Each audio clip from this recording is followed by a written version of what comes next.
हरि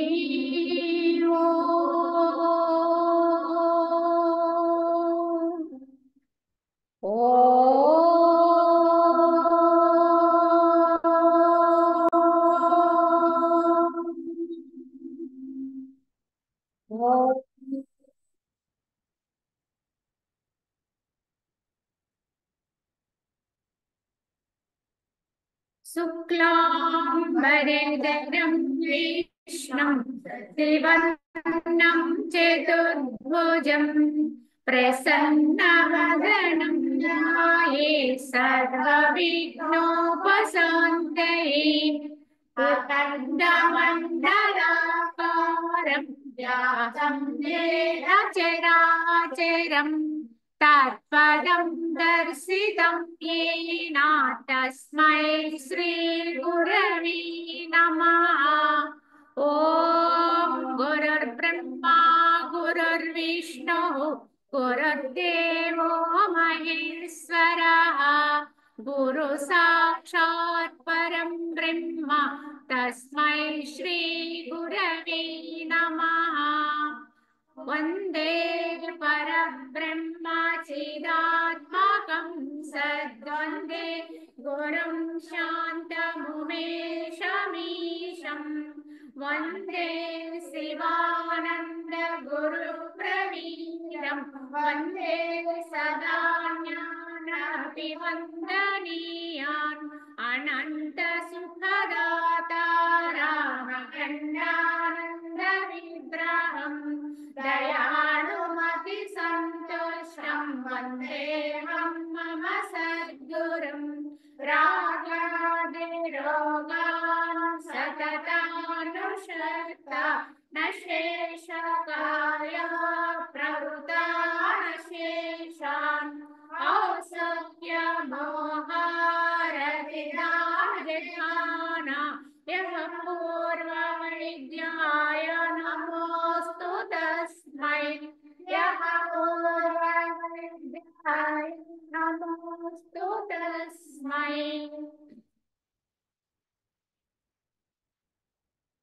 ओम श्रीरामचंद्र परब्रह्मणे नमः। श्री वशिष्ठ गीता స్థితి ప్రకరణం ఇందు మనము కొంతవరకు వశిష్ఠుల వారు చెబుతున్నటువంటి ఈ జ్ఞాన దానములో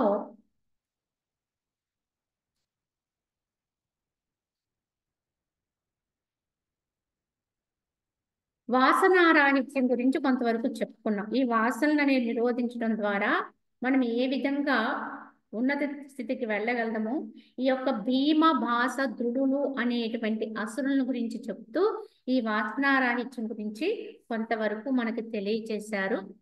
అదే విధానంలో కొంత జ్ఞానాన్ని మరల తెలియచేస్తూ అవిద్యా కారణమున మహా ఉత్సాహముతో విషయముల వైపునకు పరివిడే తమ చిత్తమును ఎవరు జయించుదరో అట్టి మహాసూరులకు సాధు పుంగవలే సర్వోత్తములు అని చెప్పారు. ఇక్కడ అందరిలోకి కూడా ఉత్తమమైనటువంటి వారు ఎవరు అంటే ఈ యొక్క అవిద్యా కారణము చేతనే మహా ఉత్సాహంతో విషయముల వైపు పరిగెడుతూ ఉంటాం. ఎవరమైనప్పటికీ కూడా ఈ విషయాల వైపుకి ఉత్సాహంతో ఉత్సుకతతో మనసు పరుగు పెడుతుంది అంటే దానికి కారణం ఏమిటి అంటే అవిద్య. అవిద్య అంటే అజ్ఞానమే. అంటే ఏదైతే సత్యము కాదని ఎరుకలో ఉండాలో దాని పట్ల ఉండే విశ్వాసంతో ఈ ఉత్సాహం వస్తుంది ఎవరికైనా. కనుక విషయాలు ఎందుకు కానీ ఇతరత్ర దేని ఎందైనప్పటికీ కూడా ఈ ఇంద్రియ తత్వంతో ఉండేటువంటి విధానములో మహా ఉత్సాహంతో ఉంటూ ఉంటాం. దీనికి కారణం అవిద్య. ఈ అవిద్యా కారణం చేత విషయంలో పరిపెట్టే తమ చిత్తమును ఎవరైతే పట్టి నిలపగలుగుతారో, జయించగలుగుతారో, స్థితం చేసుకోగలుగుతారో అట్టి మహాసూరులు అన్నారు ఇక్కడ. ఎందుకంటే మనస్సుని పట్టి నిలపగలిగిన వాడే మహాసూరుడు, అందరిలోకి మహాపరాక్రమంతుడు, మహాబలవంతుడు చెప్పాలంటే. ఎందుకంటే ఇతరత్ర దేన్నైనా సరే ఆపడం అనేది కొంతవరకు అసాధ్యమైనప్పటికీ కూడా సాధ్యమవుతుంది. కానీ మనసుని పట్టి నిలపడం అనేది చాలా కష్టం, క్లిష్టమైన పని. అయినప్పటికీ కూడా సాధించి తీరాలి ముముక్షు అయినటువంటి వాడు. కావున ఎవరైతే ఈ మనసుని పట్టి నిలుపుతారో వారిని మహాశూరులు అన్నారు ఇక్కడ. ఒక యుద్ధములో ఎంతో పరాక్రమంతో యుద్ధాన్ని చేసేటువంటి వాడు కూడా వీరి ముందు సరిపోరండి, ఈ మనసును జయించిన వారి ముందు. అందుకని వీళ్ళు మహాశూరులు అని చెప్పి ఇక్కడ వర్ణించడం జరిగింది. అటువంటి మహాశూరులే, అటువంటి సాధు పుంగవులే అందరిలోకి కూడా సర్వోత్తములు, ఉత్తమమైనటువంటి వారు. అంటే దీన్ని బట్టి గ్రహించాలి, మనస్సుని అదుపు చేసుకోవడం అనేది ఎంత అవసరము. ఈ మనసుని ఎంతెంత అదుపు చేసుకుంటే అంతంత ఉత్తమత్వాన్ని పొందగలుగుతామని తెలుసుకోవాలి. సమస్త ఉపద్రవములను కలగజేసేది దుఃఖ రూపములైనటువంటి సంసారం యొక్క శమనము కొరకు ఒకే ఉపాయం ఉంది. అదేమిటి అంటే ఎవరి మనసుని వారిని గ్రహించుకోవడమేనంట. కావున ఈ యొక్క సమస్తమైనటువంటి క్లేశాన్ని, ఉపద్రవాన్ని, దుఃఖాన్ని, ఇదే సంసారం. ఈ సంసారము నుంచి బయటపడడానికి ఉన్న ఒకే ఒక మార్గం, ఉపాయం ఏంటంటే ఎవరంతట వారు ప్రయత్నముతోటి తమ మనసును నిగ్రహించుకోవడమే అని చెప్పారు వశిష్ఠుల వారు. ఇది అందరూ చేయవలసినటువంటి ప్రయత్నము. కావున ఓ రామచంద్ర, జ్ఞానము యొక్క సర్వస్వమును వచించుచున్నాను వినుము. అది విని దానిని బాగుగా హృదయమున ధారణవనర్చుకును. ఈ జ్ఞానానికి ఒక పరాకాష్ట, ఈ జ్ఞానము యొక్క సర్వస్వం ఒక్క మాటలో చెప్తున్నాను.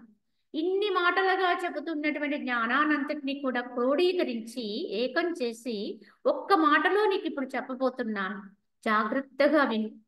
దీన్ని బాగా నీ హృదయంలో నిలుపుకో, ధారణ చెయ్యి. ఇంతగా చెప్పబోయే విషయం ఏమిటి అంటే ఇక్కడ ఎక్కడైనా ఎవరికైనప్పటికి కూడా ఈ బంధ మోక్షాలు ఎలా కలుగుతాయి ఇది గుర్తు పెట్టుకోమని చెబుతూ, భోగముల ఎడల ఇచ్చయే బంధము, భోగేచ్ఛను త్యజించుటయే మోక్షము అన్నారు ఇక్కడ. ఇదే మొత్తానికి జ్ఞానానికి ఒక ఉపమానం, ఒక వాక్యం ఇది. జ్ఞాన పరాకాష్ఠ స్థితి తెలియజేయటానికి ఎవరికి ఈ స్థితి ఏర్పడుతుందో వారు జ్ఞానంతో ఉన్నట్టే. అంటే సహజంగానే వారికి భోగాల పట్ల ఆసక్తి శమించిపోతుంది.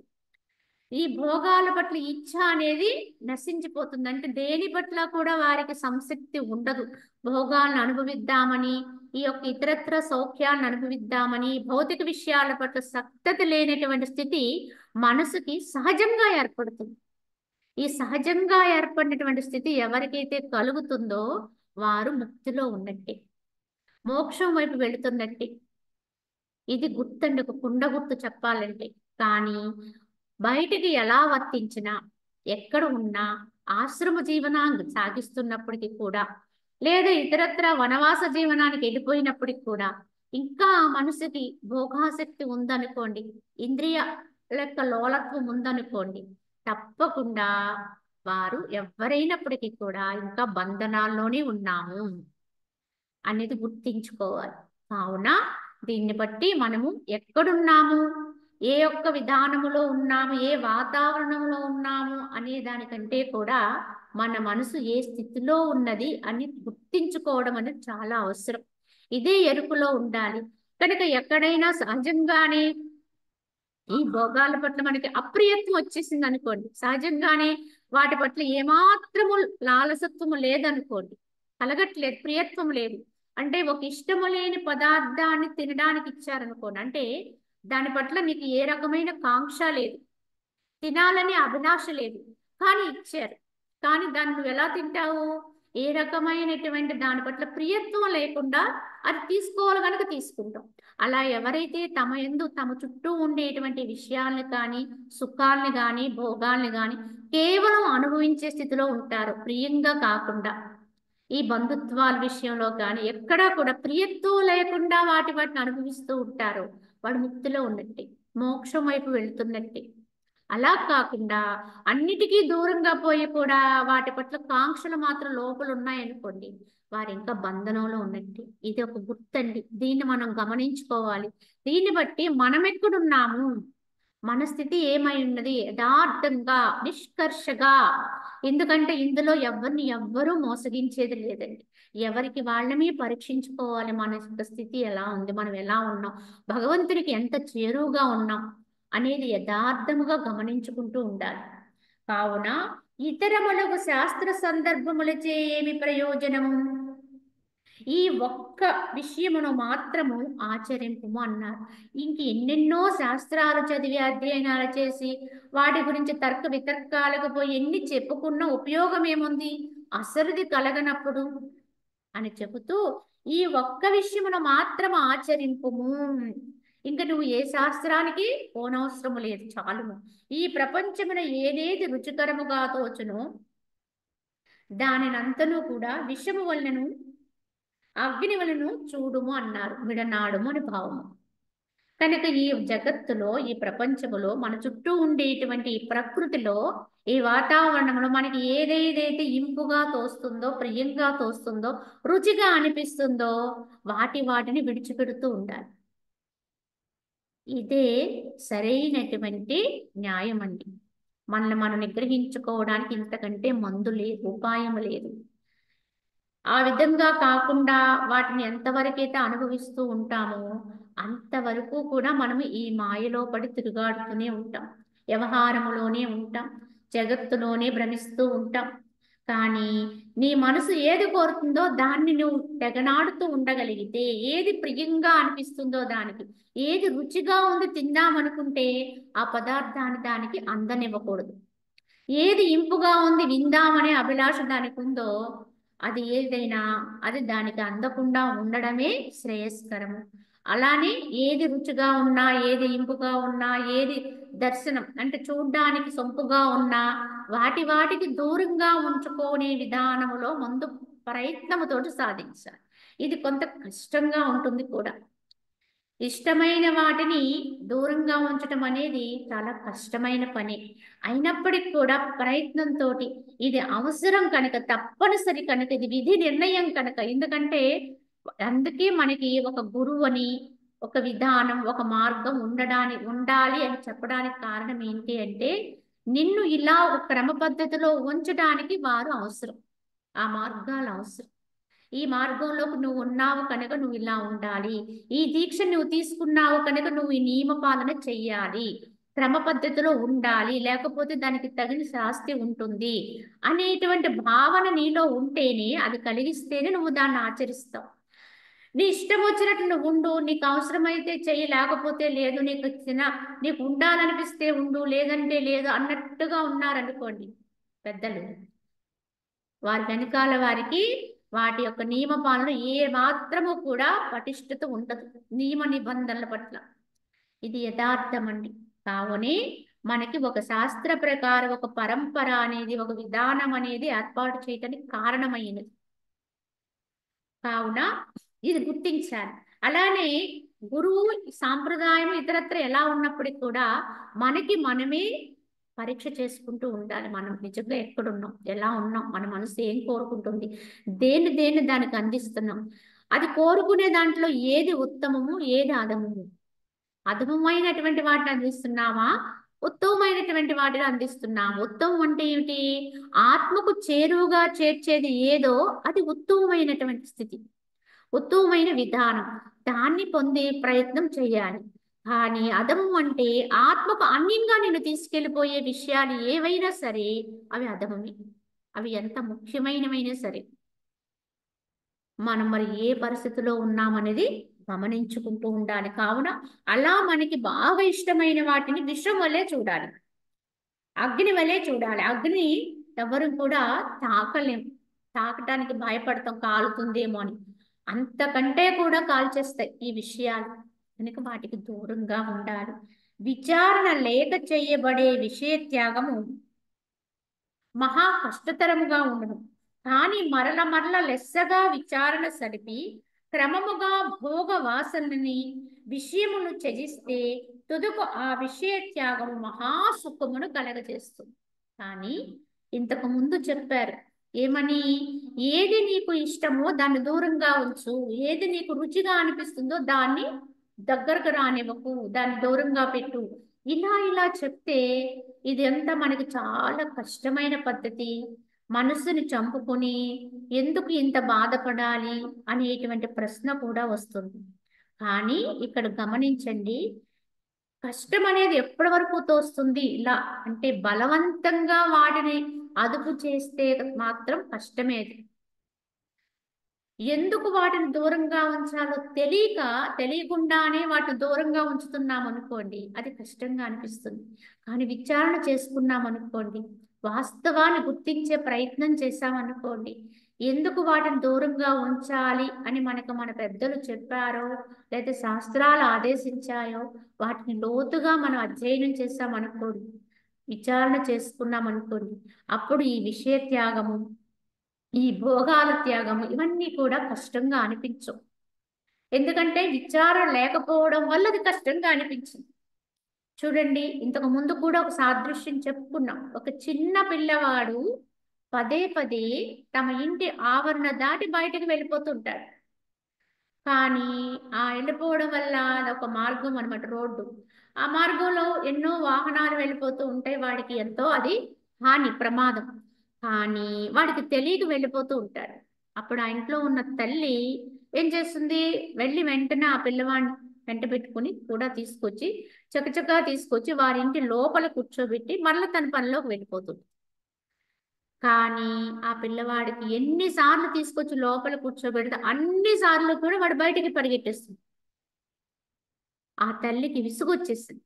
విసుగొచ్చేసి అప్పుడు వెంటనే ఒకసారి తర్వాత కొంత సమయం అయిపోయిన తర్వాత వాడు అదే విధంగా చేస్తూ ఉంటే, అప్పుడు వాడిని మరల లోపలికి తీసుకొచ్చి అప్పుడు చెబుతుంది వాడికి అర్థమయ్యే భాషలో, రే నువ్వు ఇక్కడ ఉండడం వల్ల మంచిది, నువ్వు బయటికి వెళ్ళిపోయావనుకో, వీధిలోకి వెళ్ళిపోయావనుకో, అక్కడ ఎన్నో రకాలైనటువంటి వాహనాలు తిరుగుతూ ఉంటాయి కనుక ఆ వెహికల్స్ అవి తిరుగుతుంటే నీకు ప్రమాదం కనుక అవి చూడుకోకుండా నువ్వు నడుస్తావు కనుక ఇలా జరుగుతుంది అని వాడికి అర్థమయ్యే భాషలో కొంత వివరించి చెప్పి, ఆ తల్లి వాడికి ఆడుకోవడానికి ఏదో ఒక బొమ్మో, తినడానికి ఏదో ఒక తాయిలమో పెట్టి అప్పుడు లోపలికి వెళ్ళింది అనుకోండి, వాడికి విషయం అర్థమైంది. బయటికి వెళితే హాయి వస్తుంది, ఏదో రకంగా నొప్పి వస్తుంది, బాధ వస్తుంది, కనుక ప్రమాదం ఉంది, నేను వెళ్ళకూడదు అని ఆ పిల్లవాడికి అర్థమైంది అనుకోండి, అప్పుడు మనము తలుపులు తీసి ఉన్నా వాడు బయటికి వెళ్ళడండి.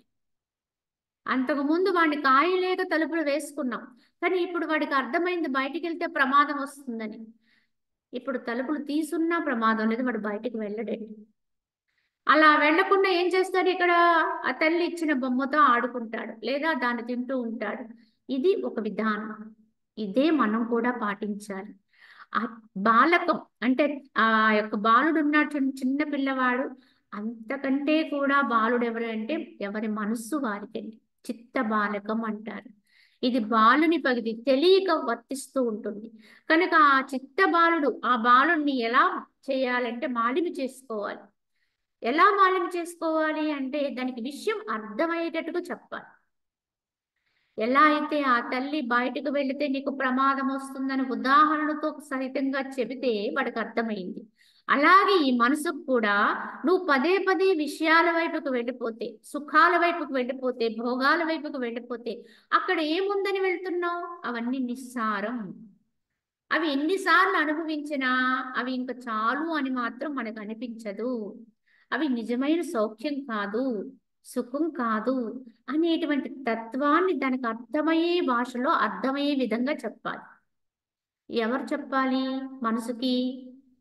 అంటే మనసుకు మరలా మనసే బోధించాలి. అందుకే మనసే గురువు అన్నారు. యథార్థం చెప్పాలంటే మన గురువు ఎవరు అంటే మన మనసే గురువు అండి. బయట అనేక మంది గురువులు ఉంటారు, కానీ వారందరూ కేవలం మనల్ని లోపలికి నెట్టే వరకు మాత్రమే మనకి సహకరిస్తారు. కానీ లోపలికి వెళ్ళిన మనసు స్థిరపడడానికి అసలు గురువు ఎవరు? లోపల ఉన్నటువంటి వివేకయుక్తమైన మనసే మనకి అసలైన గురువు. అందుకే మనసుకి వివేకం ఉండాలి, విజ్ఞత ఉండాలి. ఈ వివేకమైనటువంటి మనసు అంటే మనసులో రెండు భాగాలు ఉంటాయండి. ఒకటి జ్ఞానపూర్వకమైనది, ఒకటి అజ్ఞానపూర్వకంగా ఉంటుంది. ఒకవైపు అవివేకయుక్తంగా ఉంటుంది, రెండో వైపు వివేకయుక్తంగా ఉంటుంది. కానీ ఈ యొక్క జ్ఞానతత్వాన్ని, వివేకతత్వాన్ని పెంపొందించుతూ ఉండాలన్నమాట. కనుక ఈ వివేకయుక్తమైన భాగము అవివేకంతో ఉన్న భాగంతో చెప్తుంది, నువ్వు బయటికి వెళ్ళకు, దానివల్ల ప్రమాదము, వాటి వల్ల నీకు వచ్చినటువంటి లాభం ఉండదు అనేది ఎప్పుడైతే బోధ చేస్తుందో, అప్పుడు దానికి ఎప్పుడైతే ఆ యొక్క మనసుకు అర్థమవుతుందో అది నిశ్చలమవుతుంది. అవునా, నిగ్రహించుకోవడం అనేది బలవంతంగా నిగ్రహిస్తే పదే పదే నిగ్రహాన్ని కోల్పోతాం. కానీ అదే నిగ్రహించుకోవడాన్ని విచారణతో నిగ్రహించుకుంటే, విషయం అర్థం చేసుకుని వాటిల్లో ఏమీ లేదు అనేటివి నిశ్చయించుకుని నిగ్రహించుకున్నాం అనుకోండి, ఆ నిగ్రహం చాలా స్వతసిద్ధమవుతుంది. అది చాలా సులభమవుతుంది. ప్రారంభములో కష్టంగా అనిపించినప్పటికీ కూడా ఈ నిగ్రహించుకునేటువంటి విధానము క్రమక్రమంగా ఈ విషయాన్ని త్యజిస్తూ వెళితే తుదకు ఆ విషయ త్యాగం మహాసుఖాన్ని కలగజేస్తుంది. ప్రారంభములో వదిలిపెట్టడానికి కష్టంగా అనిపించవచ్చు, కానీ వదులుతున్న కొలది వచ్చే శాంతి నీకు అర్థమైనప్పుడు, ఎంత వదిలితే అంత శాంతి వస్తుంది అనేటువంటి సత్యం మనకి అవగాహనకు వచ్చేస్తుంది. ఇంతకు ముందు లేనటువంటి శాంతి సౌఖ్యము ఇప్పుడు మనం మన యొక్క అనుభవానికి వస్తున్నాయి అనేది గమనించుకుంటూ వెళతాం. ఎప్పుడైతే ఇది మనకు అర్థమైందో క్రమంగా విషయాల పట్ల సంశక్తి తగ్గిపోతుంది. కావున ఈ విషయ త్యాగం అనేది ప్రారంభంలో కష్టంగాను, ఆచరణలో పెట్టిన కొలది కూడా అది సుఖవంతంగాను మారుతుంది. ఎంత వదిలేస్తే అంత ఆనందం అండి. అందుకే త్యాగే శాంతిని పొందుతాడని చెప్పడానికి కారణం, ఏదైనా సరే వదిలిపెడితేనే వస్తుందండి. కనుక శాంతి అనేది రావాలంటే త్యాగము అనేది అలవడాలి. దేనితోటి? మనసుతోటి నువ్వు త్యాగం చేయడం నేర్చుకుంటే, ఎంతెంత త్యాగం చేస్తూ వదులుతూ ఉంటావో అంతంత శాంతి నీకు చేకూరుతుంది. ఇది కేవలము గ్రంథాల్లో చెప్పుకునే మాటలు కాదు. ఎవరో చెప్పారని మనం నమ్మవలసిన అవసరం అంతకంటే లేదు. మనకి మనమే పరీక్షించుకోవాలి. మనకి మనమే వదిలి చూడాలి. ఆ విషయాన్ని పట్ల కాంక్ష మనం ఎప్పుడైతే వదిలేస్తామో వెంటనే ఆ స్థానంలో శాంతి వచ్చి చేకూరిందో లేదో పరీక్షించుకోండి ఎవరికి వాడు. ఇది అసత్యమా సత్యమా, ఇది నిజమేనా యథార్థమేనా, అలా వదలడం ద్వారా మనకి శాంతి వస్తుందా అనేది గమనించుకోండి. ఏదైనా సరే, ఏ విషయమైనా సరే మనసు బాగుగా కాంక్షిస్తూ ఉన్నదాన్ని పట్టుకోండి. అది బాగా ఆ విషయాన్ని ఇలానే జరగాలి, ఇది రావాలన్నట్టుగా ఉంటుంది. వెంటనే దాన్ని వదిలిపెట్టడం నేర్చుకుంటే, ఇలానే ఉండాలి, ఇదే జరగాలని కాంక్షని కనుక వదిలేస్తే వెంటనే ఆ స్థానంలో సౌఖ్యం వచ్చేస్తుంది, శాంతి వచ్చేస్తుంది. ఇది చిన్న సమస్య అయినా అంతే, పెద్ద సమస్య అయినా అంతే. పెద్ద సమస్యగా తీసుకుంటాం, పెద్దగా కాంక్షిస్తూ ఉంటాం, పెద్దగా దాని పట్ల కాంక్షతో ఉంటాం. కనుకనే అది పెద్ద సమస్యగా అనిపిస్తుంది. ఎప్పుడైతే మీరు ఆ కాంక్షని కనుక వదిలిపెడితే, వదలవలసింది ఏమిటి? మనసులో ఉండేటువంటి కాంక్ష, కోరిక, ఆ ప్రియత్వ భావన, దాన్ని ఒక్కటి వదిలేస్తే అన్ని సరిపోతాయి, అన్ని చక్కబడిపోతాయి, వాటి అంతట అవి చక్కబడిపోతాయి. ఎంతో క్లిష్ట సమస్య, విడదీయడానికి అసలు ఒప్పనటువంటి విడదీయరాని సమస్య అనుకుంటాం.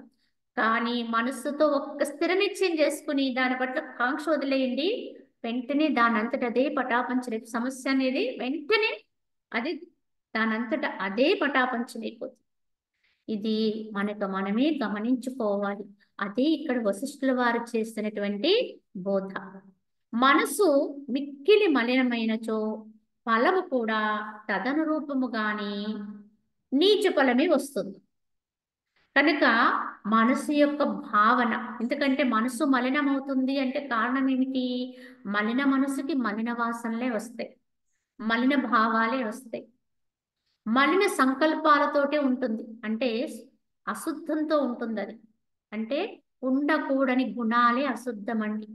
ఏవైతే మనిషికి అనర్థాన్ని తెస్తాయో, మానవుడిని దానవుడుగా చేసేస్తాయో, అటువంటి ఆ యొక్క దానవ గుణాలు ఏవైతే ఉన్నాయో, అర్షడ్వర్గాలని చెప్తామే, కామ క్రోధ లోభ మోహ మదమాశ్చర్యాలని చెప్తామే, ఇటువంటి గుణాలతో నిండిపోయి ఉన్నటువంటి మనసుకొచ్చే భావాలన్నీ కూడా తదనుగుణంగానే వస్తాయి. కనుక అది చేసే ప్రయత్నాలు కూడా అలానే ఉంటాయి. తదనుగుణంగా దానికి వచ్చే ఫలం కూడా అలాగే ఉంటుంది. ఎటువంటి భావనతో ఉంటే అటువంటి భావాలు వస్తాయి, అటువంటి వాసనలు ఉంటాయి, అటువంటి ఫలాన్ని అనుభవిస్తుంది. కనుక నీచ మనసు నీచ ఫలాన్ని అనుభవిస్తుంది, నీచ ఫలాన్ని సంభవింప చేసుకుంటుంది. అదే మనసు మిక్కిలి నిర్మలంగా ఉందనుకోండి, తదనురూపమైనటువంటి ఉత్తమ ఫలాన్ని ప్రాప్తించును.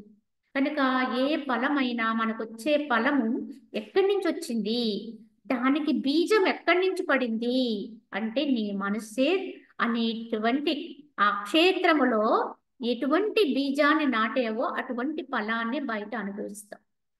ఇది ఒక క్షేత్రం అండి.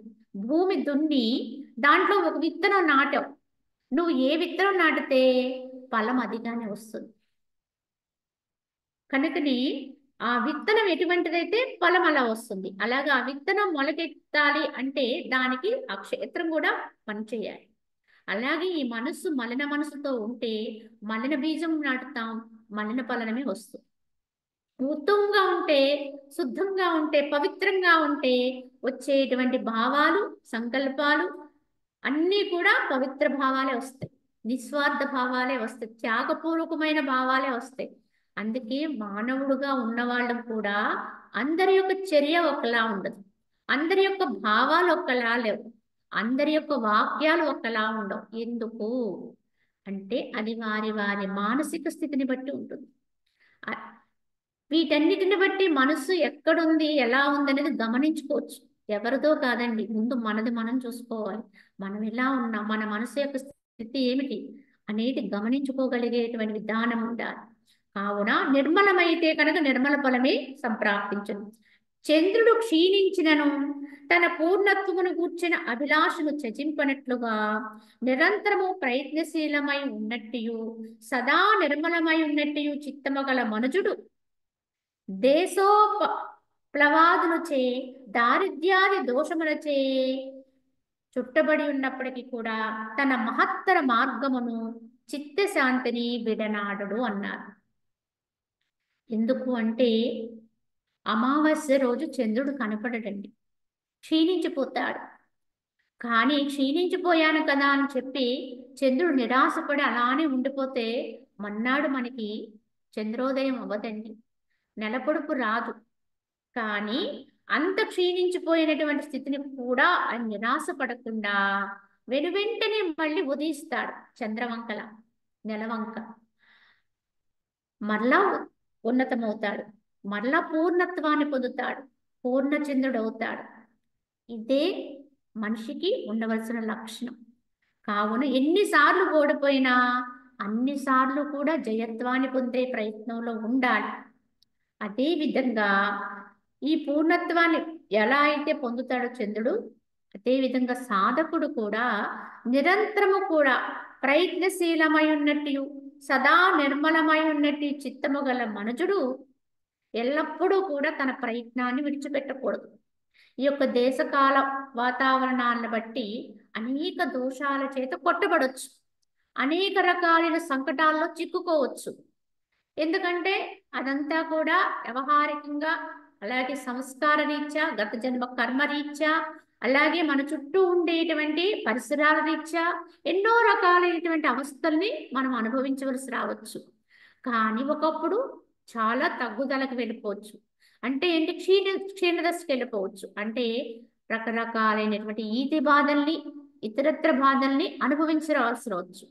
కానీ ఎన్ని బాధలు వచ్చినా, ఎన్ని క్లేశాలను తట్టుకోగలిగినా, ఎన్ని వచ్చినా తిరిగి మళ్ళీ తను ఎదగటానికి ప్రయత్నించాలి తప్ప అలా ఉండిపోకూడదు, వాటిల్లో పడిపోకూడదు. ఎలా అయితే చంద్రుడు మరల మరల ఎదగటానికి, మళ్ళీ పూర్ణత్వాన్ని అందుకోవడానికి ప్రయత్నించాడో సాధకుడు కూడా ఎప్పుడూ అలానే ఉండాలి. తన నిజస్థితిని ఎప్పుడూ విడిచిపెట్టకూడదు. తన ఆత్మస్థితిని ఎప్పుడూ గుర్తు పెట్టుకోవాలి, ఎరుకు కలిగి ఉండాలి. ఇవన్నీ వస్తాయి, పోతాయి. ఇప్పుడు క్షీణదశలో ఉన్నా అందుకే ఒకప్పుడు గౌరవింపబడవచ్చు, ఒకప్పుడు ఆ గౌరవింపబడిన చోటుని గుర్తింపు లేకుండా అయిపోవచ్చు, ఆ గౌరవం గుర్తింపబడకుండా అయిపోవచ్చు. అయినప్పటికీ కూడా దాన్ని తీసుకునే అవసరము లేదు. కనుక ఇవన్నీ సహజమే. కనుక నన్ను నేను నిలబెట్టుకుంటాను. యథార్థంగా నేనైనా ఆత్మకొచ్చిన నష్టమేమీ లేదు, ఏది ఎలా జరిగినా అని తను ఉద్ధరించుకునే ప్రయత్నంలోనే ఎప్పుడు కూడా ముముక్షు ఉండాలి అని దీనికి ఉపమానంగా చెప్పారు. అదే విధముగా యథార్థముగా ఇచ్చట బంధము కానీ మోక్షము కానీ అసలు లేనే లేవు. అంతయు ఇంద్రజాల లతవలి మిథ్యారూపమున ఉదయించిన మాయయే అవుతుంది. యథార్థానికైతే యథార్థముగా వాస్తవానికి ఇక్కడ బంధము లేదు, మోక్షము లేదన్నారు. ఎందుకు లేదు అంటే బంధనము ఎవరికి మోక్షము ఎవరికి అంటే, ఇంతకీ మోక్షం ఎవరికి కావాలి? బంధనాల్లో ఉన్నవాడికి. కానీ మరి బంధనం ఎందుకు వచ్చింది అంటే, వాస్తవముగా తానుగా ఉంటే ఏ బంధనము లేదు, ఏ యొక్క బాధలు లేవు.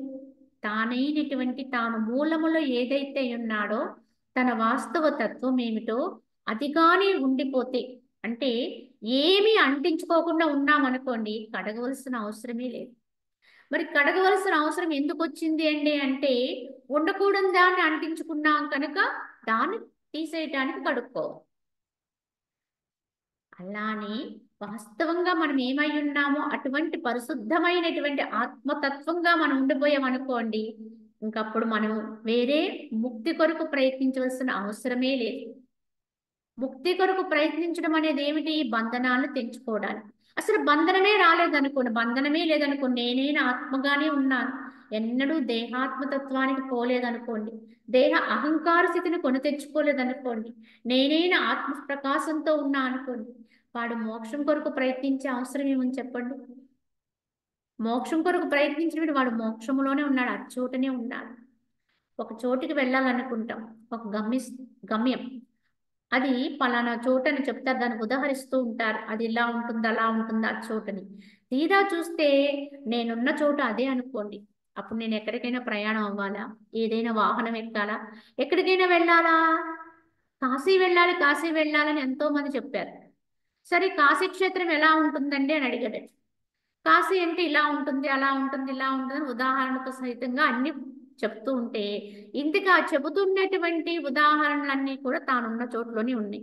ఇందుకు తానున్నది ఎక్కడ అంటే, వాళ్ళందరూ వెళ్ళాలి వెళ్ళాలని చెప్తున్న కాశీలోనే ఉన్నాడు అనుకోండి, వాడు ఇంకప్పుడు ఎక్కడికి బయలుదేరుతాడు చెప్పండి?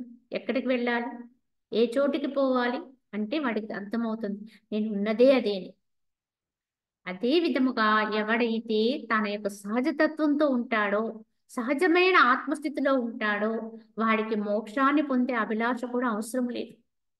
మోక్షం కావాలి అనే అభిలాష మనకు ఉంది అంటే, మనం బంధింపబడి ఉన్నాము అని మనం ఒప్పుకున్నట్టే తప్పకుండా. కనుక ముక్తి కొరకు ప్రయత్నించు వారందరము కూడా బంధనాల్లో ఉన్నవారమే. కావున వాస్తవానికి బంధము లేదు, మోక్షము లేదు, ఈ రెండూ నీ యొక్క భావాలే. బంధనములో ఉన్నాననుకుని అహంకార స్థితికి వస్తే నువ్వు బంధనాలు పాలైపోతావు. లేదు, నాకు ఏ బంధనాలు లేవు, నేను స్వతసిద్ధంగా స్వయం ప్రకాశతత్వంతో ఉన్నవాడిని, నేనే ఆత్మని అని నిన్ను మలుచుకుంటే నువ్వు ముక్తిలోనే ఉంటావు. కనుక ఆ రెండు వాస్తవానికి నేనే లేవని చెప్పడానికి కారణం. అలానే నేను అనంతుడును కాను, అల్పుడును కాను. అయితే అని ఈ విధంబన ఉదయించిన నేను అనంతుడును కాను, క్షుద్ర రూపుడును అని ఈ విధమున ఉదయించిన దుష్ట నిశ్చయము, నేను అనంతుడును ఈశ్వరుడు అనేటి ఉత్తమ నిశ్చయముచే విలీనమైపోవచ్చున్నది అన్నారు. ఇంతకీ భావనతోటి నిన్ను శుద్ధి చేసుకోవాలి. నేను ఎవరిని అనుకుంటే నువ్వు అదే అవుతావు. నేను అనంతుడిని అనుకుంటే అనంతుడు అవుతావు. కాదు కాదు, నేను క్షుద్రమైన అల్పుడిని, అల్పమైనటువంటి ఈ దేహ రూపంతో ఇదే నేను అనేటువంటి భావన నిశ్చయించుకుని విశ్వసిస్తే నువ్వు అదిగానే ఉండిపోతావు. ఈ అదిగానే ఉండిపోయిన వాడు తాను తెలుసుకునే ప్రయత్నములో ఎప్పుడైతే తన భావాన్ని మార్చుకుని, నేను ఈ క్షుద్రుణ్ణి కాదు, నేను ఈ అల్పుణ్ణి కాదు, ఈ దేహ మాతృని కాదు, నేను అనంతుణ్ణి, నేను ఈశ్వరుణ్ణి, నేను భగవంతుణ్ణి అనేటువంటి ఉత్తమమైనటువంటి నిశ్చయాలోకి వెళ్ళామనుకో, ఉత్తమ భావనతో ఉత్తమ నిశ్చయంతో ఉన్నావనుకో, నీవు అదే అవుతావు. ఇంతకీ మార్చుకోవాల్సింది ఎవరిని? నీ భావాన్ని, నీ నిశ్చయాన్ని. నీ భావము నిశ్చలం అవ్వాలి, స్థిరపడిపోవాలి. నేను అనంతుణ్ణి అని చెప్పడం కాదు, నువ్వు అనంతుడుగా స్థిరపడిపోవాలి. కనుకనే ఈ అల్పత్వానికి కారణము నువ్వే, అలాగే ఉత్తమ తత్వాన్ని అందుకోవడానికి కారణం కూడా నువ్వే అవుతావు. కనుక నువ్వు ఎప్పుడూ కూడా అల్పుడుగా గుర్తుపెట్టుకోకు. నీవు ఎప్పుడు కూడా క్షుద్ధుడుగా తలంచుకు. నీవు ఎప్పుడూ కూడా ఉత్తముడుగానే భావించు. ఉత్తమ తత్వాన్నే నీతిగా ఆపాదించుకో. నేనే అనంతుడిని, నేనే ఆత్మని, నేనే బ్రహ్మమును అన్నట్టుగానే నువ్వు ఆ భావాన్ని స్థిరపరుచుకుంటూ మనం ముందుకెళ్ళాలి. ఇంతెందుకండి, జగత్తులో ఒక మంచివాడు ఉంటాడు, ఒక చెడ్డవాడు ఉంటాడు. ఈ చెడ్డవాడు చెడ్డ పనులు చేస్తూ ఉంటాడు, మంచివాడు మంచి పనులు చేస్తూ ఉంటాడు అనుకుందాం. కానీ ఈ మంచివాడిని అందరూ మంచివాడు అంటూ ఉంటారు, కానీ వాడు ఎప్పుడు చెడ్డ పని చేయలేడండి. ఎందుకు చేయలేడు అంటే, అందరూ అనేటువంటి ఆ మంచితనం వీడికి ఆ యొక్క గుర్తుగా ఉండిపోతుంది. కనుక ఇప్పుడు నేను చెడ్డ పని చేస్తే మళ్ళీ ఆ మంచివాడల్లా చెడ్డవాడైపోతాడు కదా, కనుక నేను చెయ్యకూడదు అని వాడికి ఒక లోపల ఒక వివేకం, ఒక హెచ్చరిక వస్తుంది. కనుక దాని కొరకైనా, సమాజం కొరకైనా, లేదా ఇంతకు ముందే తనకు ఉన్నటువంటి గుర్తింపు కొరకైనా వాడు ఆ చెడ్డ పని చేయలేడు. అలాగే ఒక భగవద్భక్తుడుగా జీవిస్తూ ఉంటాడు, వాడెప్పుడు కూడా భగవంతుని యొక్క విస్మరణకు లోను కాలేడు. ఎందుకు లోను కాలేడు అంటే, 10 మంది చేత గుర్తింపబడ్డ ఉంటాడు వాడు భగవద్భక్తుడుగా, తను భగవద్భక్తుడుగా భావించుకుంటూ ఉంటాడు. కనుక నేను అన్యం కాదనుకుంటాడు. కనుక వాడు అన్యంగా ఉండడానికి వాడు మనసు అంగీకరించదండి. ఇలా సమాజంలోనే మనం ఇలా ఉంటే మరి అనంతతత్వమైన స్థితిలోకి వెళ్ళేటప్పటికి ఇలానే మనం నిలబెట్టుకోవాలి. నేను ఆత్మని, నేను భగవంతుణ్ణి, నేను ఈశ్వరుణ్ణి అనేటువంటి ఉత్తమ తత్వంతో మనం ఉంటూ, దానికి అన్యమైనటువంటి భావాలు కానీ, దానికి వ్యతిరేకమైన లక్షణాలు కానీ ఏమైనా వస్తే వాటిని అంటరాని వాటిగా చూడాలి.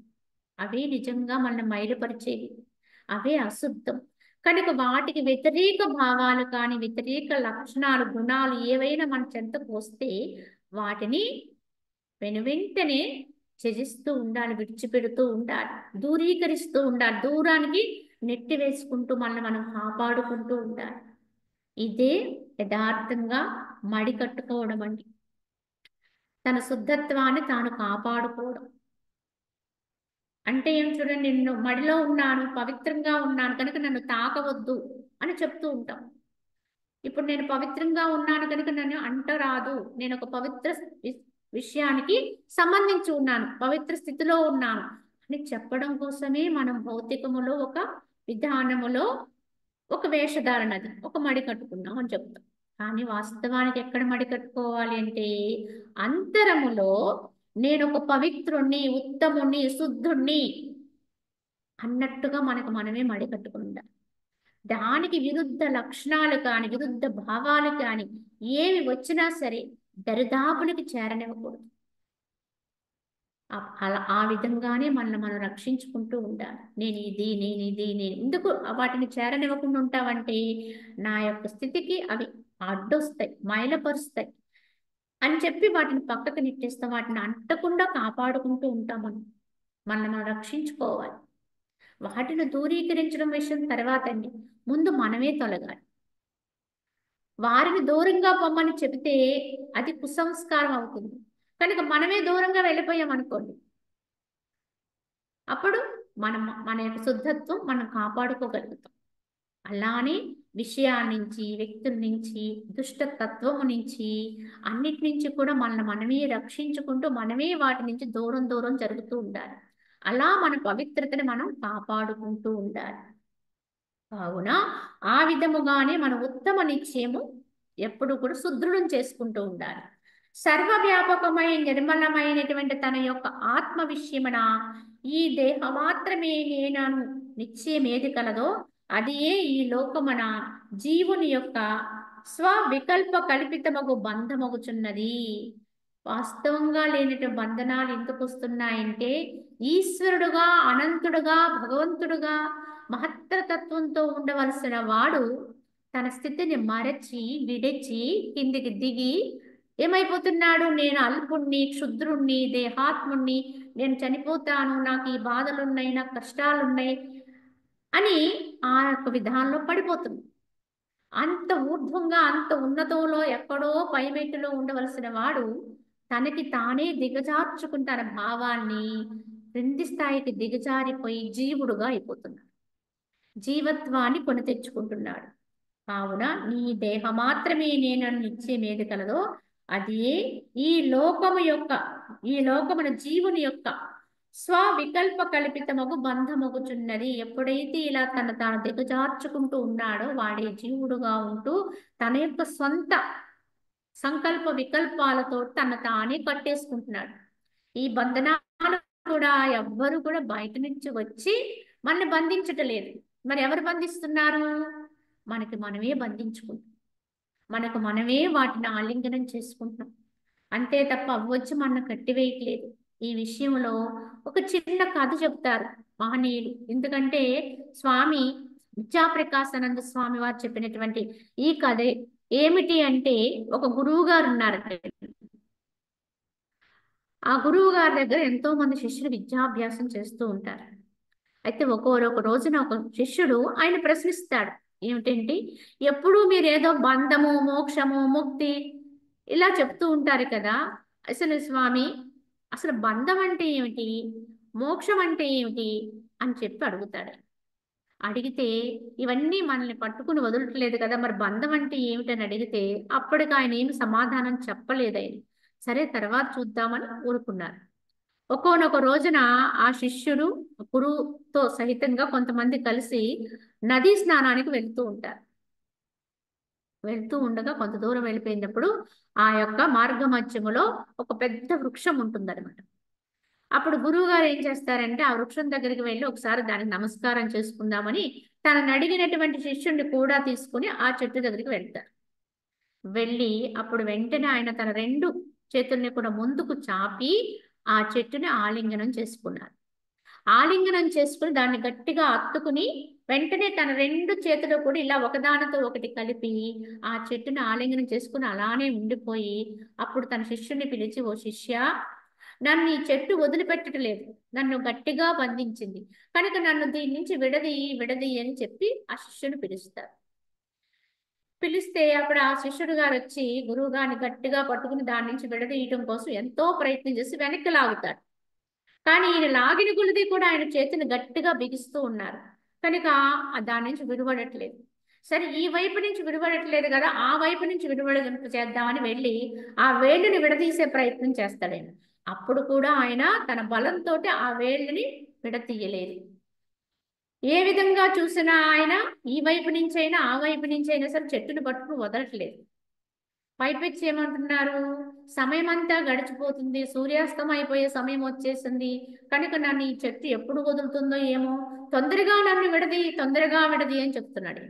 ఇంకా ఆ శిష్యుడికి అంతసేపు ప్రయత్నించి విసుగొచ్చేసి అప్పుడు అంటాడు, గురువు గారు ఏమిటండి, చెట్టు మిమ్మల్ని పట్టుకోవడం ఏంటి, మీరే చెట్టును పట్టుకున్నారు, దాన్ని వదలవలసింది మీరే కానీ మిమ్మల్ని చెట్టు కాదండి వదిలేది, మీ చేతులు కనుక విడిచిపెడితే చెట్టు మిమ్మల్ని వదిలేస్తుంది. ఎందుకండి ఈ చిన్న విషయం తెలియకుండా నన్ను ఇంత కష్టపెడుతున్నారు, ఇంత సమయం ఇలా వృధా చేస్తున్నారు అని చెప్పి ఆ యొక్క శిష్యుడు విసుగుదలగా మాట్లాడాడు. అప్పటి వరకు గురువు గారు అనే ఒక గౌరవం చేత మాట్లాడలేకపోయాడు, కానీ ఆయన విసుగు వచ్చేసింది. ఆ మాట్లాడేటప్పుడు అప్పుడు గురువు గారు అంటే, అవునా, చెట్టు నన్ను పట్టుకుందా, అలా అనుకోవడం లేదే, నేను చెట్టును పట్టుకున్నానంటున్నావు నువ్వు, నేను అలా అనుకోవట్లేదే, చెట్టే నన్ను పట్టుకుంది అనుకుంటున్నా, మరి అలా పట్టుకోలేదా అంటే, భలేవారే, మీకు తెలియపోవడం ఏంటి, చెట్టు మిమ్మల్ని ఎక్కడ పట్టుకుంటుందండి, మీరే చెట్టుని పట్టుకుని ఆలింగనం చేసుకుని వదిలిపెట్టట్లేదు కనుక మిమ్మల్ని ఎవ్వరూ బంధించలేదు కనుక దయచేసి మీ చేతుల్ని విడదీసుకుని మీరు వెనక్కి వచ్చేయండి, మీకు వెంటనే బంధం విముక్తన్నాడు. అర్థమైందా? మరి మరి ఇదే విషయాన్ని మీకు ఉదాహరణతో సూచించాలని తెలియచేయాలని నేను ఈ విధంగా ప్రవర్తించాను. కనుక బంధనం అంటే ఏమిటి, ముక్తి అంటే ఏమిటి అడిగావు కదా, ఇక్కడ యథార్థంగా ఏ బంధనము లేదు. మనంగా ఉంటే ఎవరూ మనల్ని బంధించరు, ఏది వచ్చి మనల్ని బంధించేది లేదు. కానీ మనమే వెళ్ళి వాటిని ఆలింగనం చేసుకుంటాం, ఆ విషయాన్ని, వ్యక్తుల్ని, వ్యవహారాన్ని ఇవన్నీ పట్టుకుని వాటితోటి మనసుతోటి సంశక్తి పెట్టుకుని గట్టిగా బంధించుకుంటూ ఉంటాం. పైపెచ్చు ఏమంటాం, అవన్నీ నన్ను బంధించాయి, అవన్నీ నన్ను పట్టుకునే, నన్ను వదిలిపెట్టట్లేదు, నేను ఏ మంచి మార్గంలోకి వెళ్ళాలన్నా, నేను ఏ సాధన చేయాలన్నా వీళ్ళందరూ అడ్డొచ్చేస్తున్నారు, ఇవన్నీ అడ్డు తగిలిపోతున్నాయి అని వాటి మీద నేరం మోపుతూ ఉంటాం, మనల్ని మనం సమర్థించుకుంటూ ఉంటాం. ఇవన్నీ ఇలా ఉండబట్టి నేను సాధన చేయలేకపోతున్నా, వీళ్ళందరూ ఇలా ప్రవర్తించబట్టి నేను ఏమీ చేయలేకపోతున్నాను, లేకపోతే నేను ఎంత గొప్పవాడిని అయిపోదును అంటాం. ఇవన్నీ మనల్ని మనం మభ్య పెట్టుకోవడమే. కానీ దీనివల్ల నష్టపోయేది ఎవరండి? గురువు గారు వదిలిపెట్టకపోతే చెట్టుకేమో నష్టం వస్తుందా? దానికి ఏమీ రాదు. అది పట్టుకోలేదు.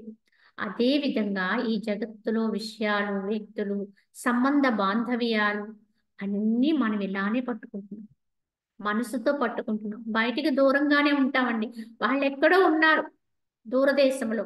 నేను ఇక్కడున్నాను కనుక సంబంధం లేదండి అనుకుంటాం. ఎందుకు లేదండి సంబంధం? ఎక్కడున్నా మనసుతో పట్టే ఉంటాం.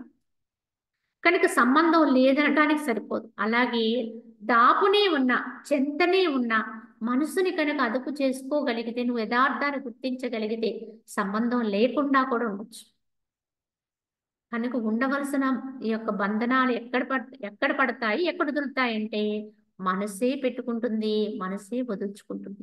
తత్వ విచారణతో సత్యాన్ని గ్రహిస్తే నీకు అది చెంతనున్నా చేరువును ఎక్కడున్నా దాని నుంచి విడిపడతాం. కానీ అది గ్రహించుకోకపోతే విచారణ బలం సరిగా లేకపోతే ఎంత దూరములో ఉన్న సంబంధాన్ని ఇంకా పెంచుకుంటూనే ఉంటాం అనుక్షణం. ఇదే ఈ బంధానికి మోక్షానికి కారణం. కనుక ఎవరిని ఎప్పుడు ఏ రకంగానూ కూడా బంధించలేరు. కనుక బంధనం అనేది బయట నుంచి రాదు. నీకు నువ్వుగానే కల్పించుకుంటావు, పెట్టుకుంటావు. అలాగే విడిపించుకోవడం కూడా ఇంకొకళ్ళు ఎవ్వరు వచ్చి దీనికి సహాయం చేసేది లేదు. నువ్వుగా వదిలేస్తే అని వదిలి, నువ్వు వారి పట్ల ఉన్న కాంక్షను వదిలేస్తే, వారి స్థితుల్లో ఉండేటువంటి నీ యొక్క మోహాన్ని వదిలేస్తే అన్ని బంధనాలు ఇప్పుడే విచ్ఛిన్నమవుతాయి. ప్రశాంతంగా ఉండొచ్చు, హాయిగా ఉండొచ్చు, శాంతిగా ఉండొచ్చు. ఈ అశాంతికి అంతటికి కారణము ఈ మోహమే, ఈ బంధమే. కనుక ఇది మనసుతో పట్టుకునేది కనుక దాని మనసుతోటే విచ్ఛిన్నం చేసుకోవాలి. ఈ సమస్తము కూడా బంధమోక్ష రహితమును ద్వైత అద్వైత వర్జితమునగు బ్రహ్మసత్యే ఉన్నది.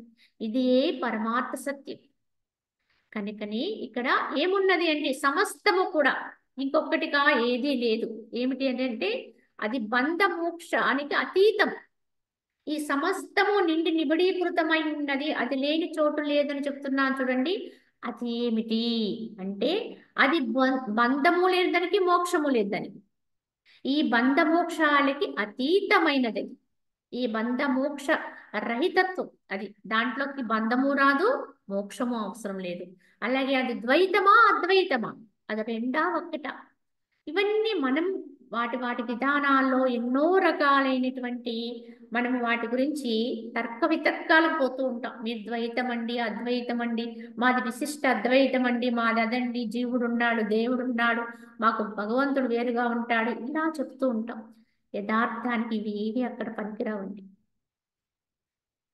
పూర్తిగా తత్వం తెలియక అంటే ఒక ప్రత్యక్షంగా ఉన్నది ఒకటి ఉంది, కానీ మనం ఇంకా దాన్ని సరిగ్గా అర్థం చేసుకోలేదనుకోండి, దూరంగా ఉన్నామనుకోండి, అనుమానంతో ఉంటాం. అందుకే అనుమాన ప్రామాణికాలు అంటారు. అంటే ఏమిటి? కేవలం మనం ఎవరికి ఊహించింది వాళ్ళు చెప్తాం దాన్ని చూసి. ఎక్కడో దూరంగా సుదూరంగా కనిపిస్తున్నటువంటి ఒక వస్తువుని కానీ లేదా ఇతర దేనైనా చూసినప్పుడు 10 మంది చూస్తే 10 మందికి 10 భావాలు వస్తాయి. భావాలు వచ్చి ఏం చెప్తారు? నేను ఆ వస్తువుని పలానాది అనుకుంటున్నాను ఒకటి చెప్తాడు. ఇంకొకడు అది కాదు ఇది ఇంకొకటి అయి ఉంటుంది అని ఇంకొకటి అంటాడు. ఇంకొకటి అయి ఉంటుంది. ఇంతకీ ఇందులో ఎవరికి తెలుసండి? ఎవరికి తెలియదు. ఎందుకంటే ఆ వస్తువుని యథార్థంగా దగ్గరగా దర్శించి చూసిన వాడు ఏం మాట్లాడ్డాడు. ఎందుకంటే వీళ్ళు చెప్పేది అనేది కూడా అది కాదు. ఈ 10 మంది చెప్పేది ప్రామాణికాలు ఏది కూడా అది కాదు. యథార్థంగా దాన్ని దర్శించిన వాడైతే పలకటానికి లేదు. కనుక ఈ ద్వైత అద్వైత విశిష్ట అద్వైతాలు, ఆ మార్గాలు ఈ మార్గాలు, అది ఇది ఇన్ని తర్క వితర్కాలకు పోవడం, ఇదంతా మనం భావనతో పెట్టుకున్నది. వాస్తవంగా ఆ చోటుకు పోతే ఏదీ లేదన్నారు వశిష్ఠుల వారు. దాని గురించి చెప్పడానికి ఒక ప్రామాణికం ఏమీ లేదు. ప్రత్యేకంగా ఈ మార్గములోనే దాన్ని తెలుసుకోవచ్చని చెప్పడానికి ఏమీ లేదు. కావున అది బంధ మోక్షాలకి అతీతమైనది, రహితమైనది, ద్వైత అద్వైత వర్జితము. అలాంటి తత్వం ఏదైతే ఉందో, ఈ అన్నింటికీ అతీతమైన ప్రత్యక్ష తత్వం అది ఏదైతే ఉన్నదో అది పరమార్థ సత్యం. ఇది ఏది కాదు. ఇవన్నీ కూడా కేవలము మార్గాలు మాత్రమే పట్టుకుంటే గమ్యాన్ని మర్చిపోతాం. కనుక పట్టుకోవాల్సింది ఏంటి? గమ్యాన్ని పట్టుకోవాలి. గమ్యమే మనకి ముఖ్యం తప్ప మార్గాలు కాదు. మార్గం అనేది అనేకం ఉంటాయి. కనుక ఏదో మార్గాన్ని పట్టుకుంటే ఆ మార్గంలో వెళ్ళిపోయి గమ్యాన్ని చేరాలి తప్ప మార్గాల గురించి విశ్లేషిస్తూ కూర్చున్నాం అనుకోండి, ఎప్పటికీ గమ్యం దక్కదు మనకి. కనుక అన్నింటికంటే ఆవల కనుక ఎవరు ఏ మార్గంలో ఉన్నా దాన్ని కానీ ఒప్పుకోండి, దాన్ని కానీ వాళ్ళకి చేరుకోవచ్చు. కానీ మనం ఎంచుకున్న మార్గంలో మనం ముందుకే నడవాలండి. మనము దాని యొక్క పూర్తి గమ్యం ఎక్కడుందో అక్కడ వరకు, ఎందుకంటే ప్రయాణం అనేది మొదలుపెట్టినప్పుడు తుదిదాకా చేయాలి. అప్పుడే కదా మనం వెళ్ళవలసిన చోటుకి చేరుకోగలుగుతాం. మధ్య మధ్యలో ప్రయాణం మొదలుపెట్టి ఎవరు ఇంకో చోటుకి వెళుతున్నారని వేరే బస్సు ఎక్కిస్తాం అనుకోండి, ఇప్పటివరకు మనకి ఒక బస్సు ఎక్కాం, ఒక చోటుకి వెళ్ళాం, కొంత దూరం వెళ్ళాలి, మధ్యలో మధ్యలో కొంత ఆగాం, ఒక బస్ స్టాండ్ లో కూర్చున్నాం, మనకి కొంతమంది స్నేహితులు అయ్యారు, మాట్లాడారు, వాళ్ళు వేరే బస్సు ఎక్కుతున్నారు, ఇప్పటివరకు మనతో మాట్లాడారు కదా, వాళ్ళు ఎక్కేస్తున్నారు కదా, మనం ఎక్కేస్తాం అనుకోండి, ఇంకో చోటుకి వెళ్తే ఇంకొకరు పరిచయం అవుతారు, అక్కడి నుంచి ఇంకో చోటుకు పోయామనుకోండి, ఇంతకీ మనం వెళ్ళేది ఎక్కడికండి, ఎప్పటికీ అనేది మనం గ్రహించుకోవాలి. అలా ఎన్నడూ అలా చేస్తే మన పిచ్చివాడంట. కానీ ఇప్పుడు మనం చేస్తున్నది అది. అలా చేస్తే మధ్య మధ్యలో మార్చేసుకుని వెళ్ళిపోతే తన గమ్యం తను వెళ్ళవలసిన చోటు మర్చిపోతే వాడు పిచ్చివాడు అంటున్నాం. కానీ భగవంతుడు ఉండే చోటికి పోవాలని చేసే మన ప్రయత్నంలో మనం చేసేది మాత్రం ఇదే. ఇప్పుడు గమ్యం మీద దృష్టి లేదు, లక్ష్యాన్ని పొందాలనేటువంటి ఆకాంక్ష లేదు, మార్గాల్నే పట్టుకుని ఉంటున్నాం, వ్యక్తుల్ని ఆశ్రయించుకుని ఉంటున్నాం. ఇక్కడ వ్యక్తులు ప్రధానం కాదండి, ఆ వ్యక్తి నుంచి వచ్చే శక్తి ప్రధానం. కనుక గురువు అని ఒకరిని ఎంచుకున్నాం, కానీ గురువు ఎప్పుడు వ్యక్తి కాదు. భగవతత్వాన్ని మనకు ప్రబోధన చేసేటువంటి మహత్తర శక్తితత్వం అది. దాన్ని తీసుకోవాలి, ఆ తత్వాన్ని అందుకోవాలి. ఆ ఆ వ్యక్తిలో ఇంక ఏ లక్షణాలు నీకు అనవసరం, నీకు కావలసిన ఆ ప్రబోధమే. దాన్ని పట్టుకుని నువ్వు ఆసరాగా తీసుకుని ముందుకు వెళ్ళిపోవడమే కావాలి తప్ప మళ్ళీ ఆ వ్యక్తి ఎవరు, ఆ వ్యక్తికి ఉన్న లక్షణాలు ఏంటి, శేషాలు ఏమిటి, అదేమిటి ఇదేమిటి అని విశ్లేషణ చేసి ఇక్కడే ఉన్నామనుకోండి, ఇక్కడ వ్యక్తిగానే ఆగిపోతాం. అలాగే ఆ వ్యక్తియే భగవంతుడు అనేటువంటి భావనతోటి ఆ వ్యక్తి యొక్క ఆరాధన ప్రారంభించామనుకోండి, వ్యక్తిగా శక్తిగా కాదు, వారిలో ఉన్న తత్వాన్ని గుర్తించి కాదు, ఆ వ్యక్తికి పూజ మొదలు పెట్టారనుకోండి వ్యక్తిగా, అది అక్కడే ఆగిపోతుంది. ఇవాళ సాధకుడు ఎక్కడెక్కడ ఆగిపోవటానికి కారణం ఇలానే సరైన అవగాహన లేక మార్గ మధ్యాల్లో నిలిచిపోతూ ఉన్నాం. మనందరం కూడా పట్టుకుంటున్నాం కానీ గమ్యాన్ని చేరలేకపోతున్నాం, తుది వరకు ప్రయాణం చేయలేకపోతున్నాం. అప్పుడేమవుతుంది? భేదం వచ్చేసింది.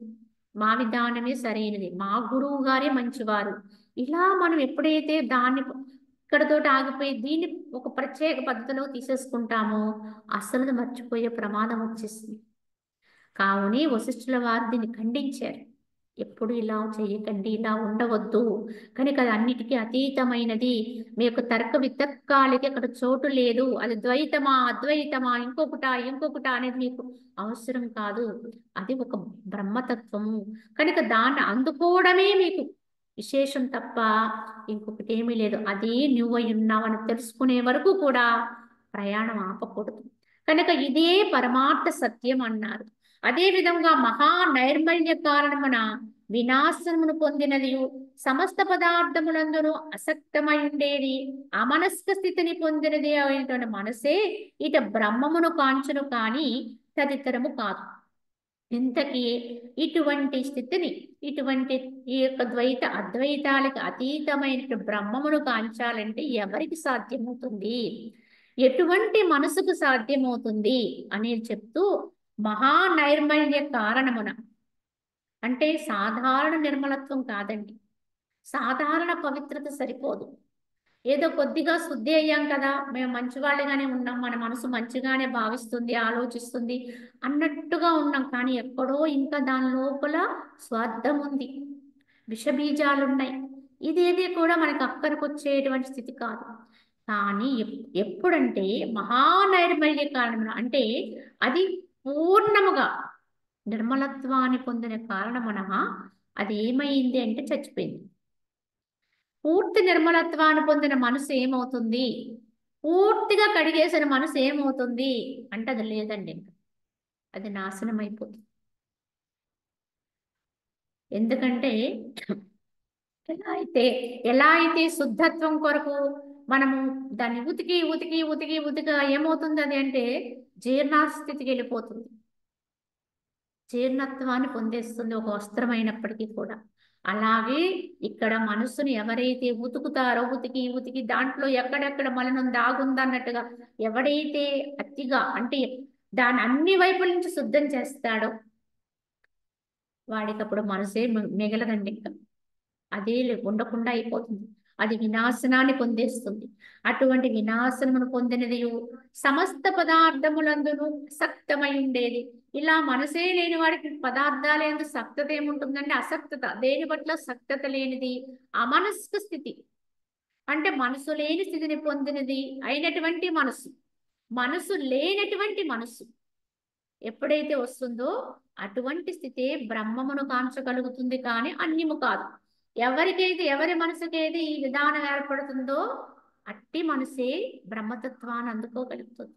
అంటే నేను లేను అన్నట్టుగా అది అయిపోతేనే భగవంతుని యొక్క తత్వం అనేది అనుభవానికి వస్తుంది. నేనున్నాను దాన్ని తెలుసుకుంటాను అన్నంత వరకు అది దొరకదు, దక్కదు. ఇది యథార్థం. కనుక మన తెలుగులు ఎంత గొప్పగా ఉన్నా, ఎంత ప్రయత్నంగా తెలివితో ప్రయత్నం చేసినా, మనస్సు కలిగి ప్రయత్నం చేసినంత వరకు భగవంతుడు అందుతున్నట్టుగా అనిపించినా అందదండి, తత్వము అందదు. కనుక ఎంతవరకు ఈ రకంగా మనం అర్థం చేసుకుని పూర్తిగా అది శమిస్తుందో, పడిపోతుందో, రహితమవుతుందో, అక్కడ నేనేమీ కాను, నాకు నేనే లేను, అసక్తుణ్ణి అన్నట్టుగా తను పూర్తిగా నిర్మూలించేసుకుంటాడు, అప్పుడే భగవంతుడు తప్పుతాడండి. ఇక్కడ చెప్తారు ఈ న్యాయాలు కూడా ఏంటంటే మార్జాల న్యాయము, మర్కట న్యాయము అని రెండు రకాలుగా ఉంటుంది భగవంతుణ్ణి ప్రార్థించే విధానంలో కూడా అని మనకి కొన్ని ఉపమానాలు కూడా చెప్పారు. ఎందుకంటే మర్కటము అంటే ఏంటి? కోతి. ఈ కోతి ఏం చేస్తుంది అంటే అది బిడ్డను తానేం పట్టించుకోదు, అది అనేక రకాలైన శాఖోపశాఖల అనేక వృక్షాల మీదకి దుముకుతూ ఉంటుంది. కానీ కోతి పిల్ల ఉందనుకోండి, అది తాను రక్షించుకోవాలి కనుక ఆ తల్లిని అంటి పెట్టుకుని ఆ పొట్టని పెట్టుకుని అలా పట్టుకుని ఉంటుంది. తల్లి మాత్రము దాని పట్ల బాధ్యత వహించదు, కానీ పిల్ల మాత్రం తను రక్షించుకునే బాధ్యతలో తల్లిని అంటి పెట్టుకునే ఉంటుంది. ఇది మర్కట న్యాయం. కానీ మార్జాలం ఏం చేస్తుంది అంటే పిల్లి, ఇది ఏం చేస్తుందంటే పిల్ల ఏమీ చేయలేదు, అది అసక్తితో ఉంటుంది, ఏమీ చెయ్యలేదు, అప్పుడే పుట్టిన పిల్ల కనుక అది అలా పడి ఉంటుంది, స్టేజ్ ఎలా ఉంటుంది. అప్పుడు తల్లి ఏం చేస్తుంది, తన పళ్ళు ఉండేటువంటి పిల్లికి పట్టుకోవడానికి ఏం లేదు కనుక తన ఆ పంటి మధ్యలో పిల్లిని ఖర్చుకుని ఆ పిల్లని ఖర్చుకుని 7 ఏళ్ళు తిప్పుతుందట. ఎందుకు అంటే వాటిని రక్షించేటువంటి బాధ్యత తనకు ఉంది కనుక. అవి ఏమీ చేయలేకపోయినా సరే దాన్ని రక్షిస్తూ దాన్ని పట్టుకుని అలా అలా మార్చుకుంటూ వెళ్తుంది. ఈ రెండింటిని కూడా సాధకుడు చెప్తారండి. ఇందులో ఏమిటంటే మర్కట న్యాయం అనేది ప్రారంభంలో సాధకుడు తూచా తప్పకుండా పాటించాలి. భగవంతుడు మన వైపు చూసినా చూడకపోయినా, భగవంతుని యొక్క అనుగ్రహం కలిగినా కలగకపోయినా, మనం ఎంత ప్రార్థించినా మనకి ఏ అనుభవం రావట్లేదు, ఎంత ప్రయత్నించినా మనకి ఏమి అనిపించట్లేదు, ఎక్కడో దోషం ఉంది, ఎక్కడో ఏదో అవుతుంది, అయినా సరే ఎంతకాలం ఇలా అనేటువంటి ఒక భావన వచ్చేసిన నిరుత్సాహపడకుండా ఎలా అయితే ఆ కోతి పిల్ల తల్లిని యొక్క పొట్టుని మాత్రం పట్టుకుని తల్లి ఎన్ని గంతులేసినా అదరక చెదరక అలా పట్టు బిగించుకుని ఉందో అలా భగవంతుని పాదాన్ని విడిచిపెట్టకూడదు, పరమాత్మ యొక్క ఆశ్రయత్వాన్ని వదలకూడదు. మనకి ఏమి దక్కకపోయినా, ఏ రకమైన అనుభవం రాకపోయినా, ఏమి అనిపించకపోయినా మనము చేసే సాధన వదిలిపెట్టకూడదు, ప్రయత్నం విడిచిపెట్టకూడదు. ఇంకా గట్టిగా మా కోతి గంతులేసే కొలది పిల్ల ఏం చేస్తుంది, గట్టిగా పట్టుకుంటుంది, ఇంకా గట్టి ఇంకా గట్టిగా అలా ఆలింగనం చేసుకోవాలి. నిన్ను వదలను, ఎన్నటికి వదిలిపెట్టను అన్నట్టుగా మనసుతో పూర్తిగా ఆలింగనం చేసుకోవడం అంటే మనసుతో ఆలింగనం చేసుకోవాలి. నిన్ను ఒక్క క్షణం కూడా విడిచిపెట్టను. ఎప్పుడు వదిలేస్తే అప్పుడు పడిపోతాం. ఇంతకీ కోతి పిల్ల కొంచెం అశ్రద్ధ వహించి తల్లి పొట్టను వదిలేసింది అనుకోండి, కింద పడిపోతుంది. అలాగే మనం అశ్రద్ధతో అజాగ్రత్తతో భగవంతుని ఎప్పుడైతే విస్మరిస్తాం, స్మరణ మానేస్తాం అనుకోండి, వెంటనే పడిపోతాం. ఇక్కడ ఎవరిది బాధ్యత అంటే అక్కడ పిల్లదే బాధ్యత అయినట్టుగా ఇక్కడ సాధకుడిది బాధ్యత. భగవంతుని బాధ్యత తీసుకోలేదు ఇంకా, కనుక మనం గట్టిగా పట్టుకుని ఉండాలి. కానీ అలా పట్టుకుని పట్టుకుని పట్టుకుని ఉండగా ఉండగా ఉండగా ఉండగా ఎంతకాలం పట్టుకుంటాం ఇట్లా అన్నట్టుగా అయిపోవాలి. కనుక ఇంక పట్టుకోవడం అనేది నా వల్ల కాదు, కనుక నేనేమి చేయలేను, పట్టుకునేటువంటి దానికి కూడా నాకు ఓపిక లేదు, సక్తత ఇంకా నాకు ఏ రకమైనది లేదు, ఏం చేసుకుంటావో చేసుకో, ఏమి చేయాలనుకుంటావో చేసుకో అన్నట్టుగా అలాగైపోయామనుకోండి, అంటే అసలు మనసే లేని స్థితి. ఇప్పటి వరకు మనసుతో ఉండి పట్టుకోవాలి పట్టుకోవాలి పట్టుకోవాలి అనుకుని పట్టుకున్నాం, కానీ ఇప్పుడు పట్టుకోవాలి అనుకోవడానికి కూడా అక్కడ మనసు పనిచేయట్లేదు, కనుక ఏమీ లేదు, ఇక నేనేమి కాను, అసక్తుణ్ణి అన్నట్టుగా అలా అయిపోయాడు అనుకోండి సాధకుడు. అప్పుడు బాధ్యత ఎవరికి వస్తుంది? అప్పుడు తల్లికి వస్తుంది. మార్జాల న్యాయం వచ్చేస్తుంది. మర్కట న్యాయం నుంచి మార్జాలంగా అయిపోతుంది. ఎప్పుడైతే నిన్ను ఇంక నేనేమీ చేయలేను, నేను పట్టుకోలేను, నా వల్ల కాదు, కనుక నేను నిర్వీరుణ్ణి, చేయటానికి నేనే లేను, ప్రయత్నం చేయటానికి అన్నట్టుగా అయిపోయావనుకోండి, అప్పుడు వెంటనే ఎలా అయితే మార్జాలంగా తల్లి పిల్లని నోటకొచ్చుకుని ఎలా అయితే తీసుకుపోయిందో, భగవంతుడు కూడా ఆ యొక్క ఆత్మశక్తి, ఆ యొక్క ఏదైతే మహా చైతన్య శక్తి ఉందో అది వెంటనే నిన్ను పట్టుకుంటుంది. తన పళ్ళ మధ్య పట్టుకుందో ఆ విధంగా నిన్ను తన వైపు ఆకర్షించుకుంటుంది. జీవుణ్ణి తనలో ఎప్పుడు ఇంక దాన్ని పడనివ్వదు. దాని రక్షణ బాధ్యత నాది. యోగక్షేమం వహామ్యహం అన్నారంటే ఇక్కడే. ఎవడైతే అలా ఉంటాడో వాడికి యోగక్షేమం నేను. ఎవడైతే నన్ను నిరంతరం భజిస్తాడో, స్మరిస్తాడో, ధ్యానిస్తాడో, నువ్వు నన్నే పరమగతిగా నమ్మి ఉంటాడో వాడి యొక్క బాధ్యత నాది, వాడి యోగక్షేమం నేను చూస్తానని చెప్పడానికి కారణం అది. కానీ ముందు ఎలా ఉండాలి? ఆ మర్కట న్యాయంలో ఉండాలి. వదిలిపెట్టకుండా, విడిచిపెట్టకుండా, విస్మరణ చేయలేకుండా. కానీ తదుపరి మాత్రము పూర్తి బాధ్యత పరమాత్మ, భగవంతుడు, అనంత శక్తి. కానీ ఇంకక్కడ నిర్భయత్వం అనమాట. ఒక్కసారి ఆ సరౌండర్లోకి, ఆ భగవంతుని యొక్క అధీనంలోకి వెళ్ళిపోయారనుకోండి, వారి రక్షణలోకి వెళ్ళిపోయామనుకోండి, ఆ శక్తి యొక్క అధీనంలోకి వెళ్ళిపోయామనుకోండి, ఇంకా మరలా పడిపోయేదే లేదు. నేను ఎప్పుడు పైకి పైకి పైకి అలా లాగుతూనే ఉంటాడు. వాడే అందరిలోకి ఉత్తముడండి. గొప్ప అదృష్టవంతుడు చెప్పాలంటే, అదృష్టం అనే పదము లేదు, కానీ అటువంటి వాడే గొప్ప అదృష్టవంతుడు. కనుక మనం ఉండే పరిస్థితిని కూడా మనం గమనించుకుని అర్థం చేసుకుని ప్రారంభముగా మనందరం చెప్పాలంటే మర్కటంలోనే ఉండాలి. ఎప్పుడూ ఆశ్రయత్వంలోనే ఉంటారు. గట్టిగా మనమే పట్టుకోవాలి. అలా చేయగా చేయగా ఎప్పుడైతే అమనస్క స్థితి వస్తుందో, మనసు లేని అది పడిపోతుందో, అప్పుడు వస్తుందండి యోగక్షేమం. ఇది గమనించుకుని ముందుకెళ్ళాలి అని చెప్పి దాని భావన.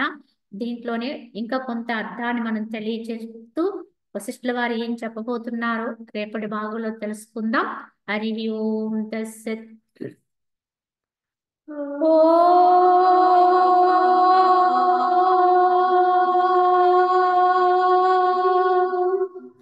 అసతో మా సద్గమయ తమసో జ్యోతిర్గమయ